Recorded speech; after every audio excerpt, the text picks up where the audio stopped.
It's Monday, August the 8th. As you can see, I'm not sitting in my boat like I normally am. I'm actually sitting in the camper. We're up here at the UP in Michigan, kind of waiting out a storm, so I didn't get to fish today. But I haven't done a fishing report in a couple weeks because I've been up north, up on the St. Lawrence River and a lot of the Finger Lakes in New York, chasing the big smallmouths. But I've been staying in contact with my buddies on Table Rock, so I can kind of give you a rough insight on what's going on. And before I get into that, I just want to remind you all that September 3rd and 4th is the tackle swap meet at Extreme Outdoors. It's free admission.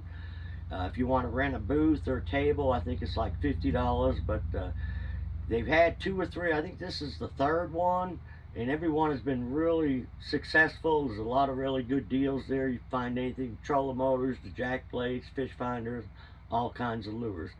And then also, September the 17th is a benefit tournament for Cross Trail Outfitters. It's a really good organization to help raise money for kids.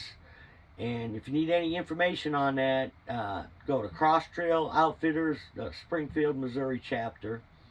And it's got, I think, a $1,500 guaranteed first place purse. And it's a fun deal to fish. I believe there'll be some food there after the tournament. But as far as the fishing stuff on Table Rock, right now the lake level's at 913 and about 3/4. It's coming down steadily, and it's been nice and cool up here where I've been at, but I know it's been really hot. We're down there. But the water temperature's in the mid 80s from the guys that I talked to, and it looks like they're catching fish, a lot of different ways, kind of, mainly summertime patterns. There's a lot of fish out there deep on a drop shot, out off the gravel points, main lake points, some over deep trees, a lot of them out in front of deep docks. But one thing I know that's going on real good is the spoon bite around docks. And you can kind of mix the spoons up. A lot of times it'll be like the worldwide James Watson worldwide flutter spoon, Dixie Jet flutter spoon, a 4.5 or 5 inch Strike King spoon. And it depends how deep the fish are in the docks. Normally you want to look for them docks that got 30 to 60 foot of water on them, and we're actually flipping in the boat stalls, around the boats. If the fish are really deep, if you're seeing them, 35, 45 feet deep, a lot of times I'll use a 3/4 ounce or a 1 ounce, either silver or white slab spoon. But if they're suspended a little higher in the water columns, then bigger spoons will usually catch you a little bit bigger fish. Takes a little bit longer for them to get down, but if they're in that 15 to 20 foot range, I like to use a flutter spoon. And white and silver seems to be the best colors for me. But a lot of them docks are usually out on the main lakes, but if you're back in the deep creeks, you can also find some of the right docks.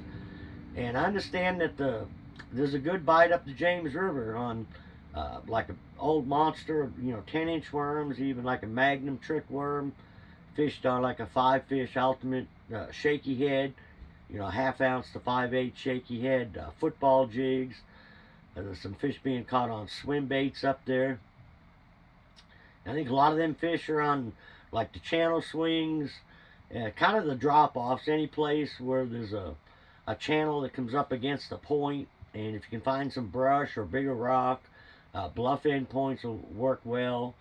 And even out on them long, big gravel flats up there, if you can find some isolated structure or brush, it's a good place to throw, a jig or a big worm. But another pattern that's going to start to work, and it always does in late August, is, we seem to get the last of the black perch or the bluegill bite or spawn that's going on. And there'll be a whopper plopper or like a Spro Cyclone Junior, or even, a lot of you have been throwing these big glide baits. I think that's going to be a good time to start throwing that big glide bait. It seems like the end of August, the 1st of September, there seems to be a lot of fish up there shallow for a few weeks, and then midway through September it starts, getting a little tougher again. But I think a lot of that is because there's the last of that bluegill spawn that's up there on the bank. But for the most part, I think a lot of the fish that are being caught on a drop shot, I see a lot of the guides posting a lot of pictures on Facebook. they're mixed bags, meaning that they're catching walleye, catfish, and bass. So I'd say that probably a lot of, using a lot of night crawlers on their drop shots. Uh, Night crawler always works a little bit better than a plastic worm, because we're always trying to imitate some type of drop shot worm. The real worm always works a little better. But like I say, I know it's been extremely hot back there. Water level's probably going to continue to drop. But if you can get out there early, before it gets too hot, it's still a good time to catch some fish. So I'm probably going to be a couple weeks before I'm back to Table Rock. I've got a bunch of big smallmouth to keep chasing up here in upstate Michigan and Wisconsin and Minnesota. So till I guess not next week, but in a couple weeks, good luck, good fishing.